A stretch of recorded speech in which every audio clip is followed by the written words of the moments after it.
everyone, story time with Coach Hoot. So I am the club women's basketball coach at UCSD. We were at the UCLA Recreation Department's annual invitational, and there was a number of great teams there. Colorado State, Cal Poly Pomona, USC, UCLA obviously. So we're in the third place game on court 2. And with 1:09 remaining, and I thought we had one timeout left, I subbed in my second team because I figured with a 10-point lead with 1:09 to go, we're going to be okay. Well, needless to say, they go on an 11-0 run, and then they get fouled with 3 seconds remaining. And in that entire stretch, I couldn't get my players in because I thought I had one timeout left, because for the first 3 games, we were given 3 timeouts for the entire game. And here in this last game, was told that it's 2 per half. So I had already used 2 in this half.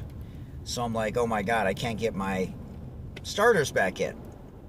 So the shot clock operator starts the clock after the Cal Poly player hits 2 free throws. So that puts them up by 3 after that 11-0 run. So now they're on a 13-0 run.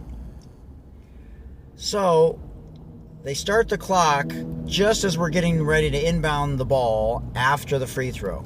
Now, for those of you that don't know, the clock should not start until the ball's actually inbounded and then the player touches it. But she started the clock thinking when the player touches it as she's standing out of bounds, then that's when the clock should start. So anyways, I had no timeouts left, right? Well, because the referees now had to go over to the table and make that correction, instead of complaining, instead of standing there and talking to the refs and helping them through it because they're recreation refs, they did a good job. I called everyone over quickly, and I drew up a play that I had learned from years not past, 1998, Valparaiso, Bryce Drew, when they hit that game winner. And so I've learned a lot from Tara Vanderveer, Heidi Vanderveer. I love last second plays. Like, I live for it. So I call them over, and I tell everyone where to go. Now, my senior, Rena Sai, she's inbounding the ball.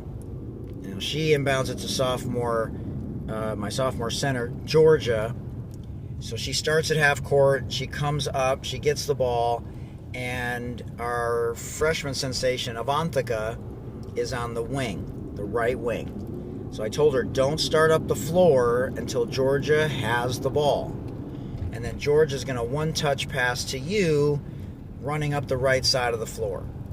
And then I had another guard on the other side. If for some reason the ball was mistakenly thrown to that right side, her right shoulder, then she would have had to turn the other way. So, just as we drew it up, we had never practiced it before ever in practice. We've had about 6 to 8 practices so far this year.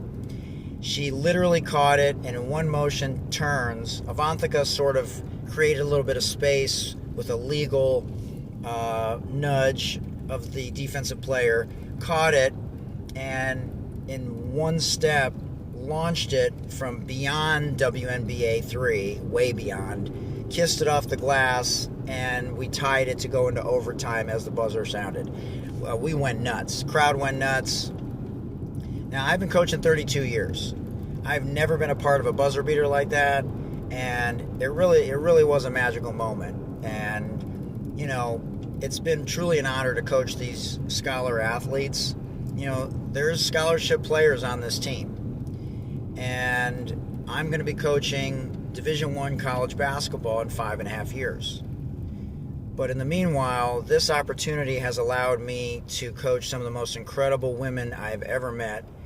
And just to be able to keep myself sharp and draw up a play, and they went out and executed it. And then in overtime, we outscored them 13-4 to win 50-41. And I used that extra timeout we got in overtime to run the old Georgetown 4 corners. And we ended up, again, never having practiced that before.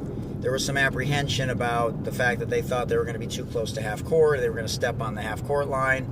If you don't know the Georgetown 4 corners, look it up. there's a Georgetown delay game, but then they used to run 4 corners. North Carolina used to run 4 corners also. Maybe it was North Carolina. Maybe Georgetown was the double high post delay game, and North Carolina was the 4 corners. I think it was North Carolina. Anyways, they ran it to perfection. Georgia was in the left corner, and Rena turns the corner and hits her in stride. She missed the layup, but there was a follow-up by somebody. But because of the chaos in that type of situation, it allowed us to get the easy bucket. And at that point, I think we went up 5, and then the other team really couldn't score. Cal Poly couldn't score after that, except, I think, a bucket at the buzzer. But it was truly an honor to be a part of. It was so much fun. We ran on the court. And it was just amazing. And people are going to say, well, it's just a club basketball game. Like, who cares? Well, they take it seriously. All the club teams take it seriously. It's highly competitive.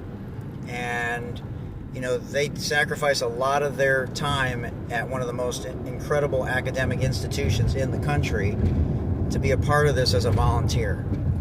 And I think that's amazing. So I'm going to attach this right after this so that you can watch it if you hadn't seen it before. All right, enjoy. Much love, everybody. Peace.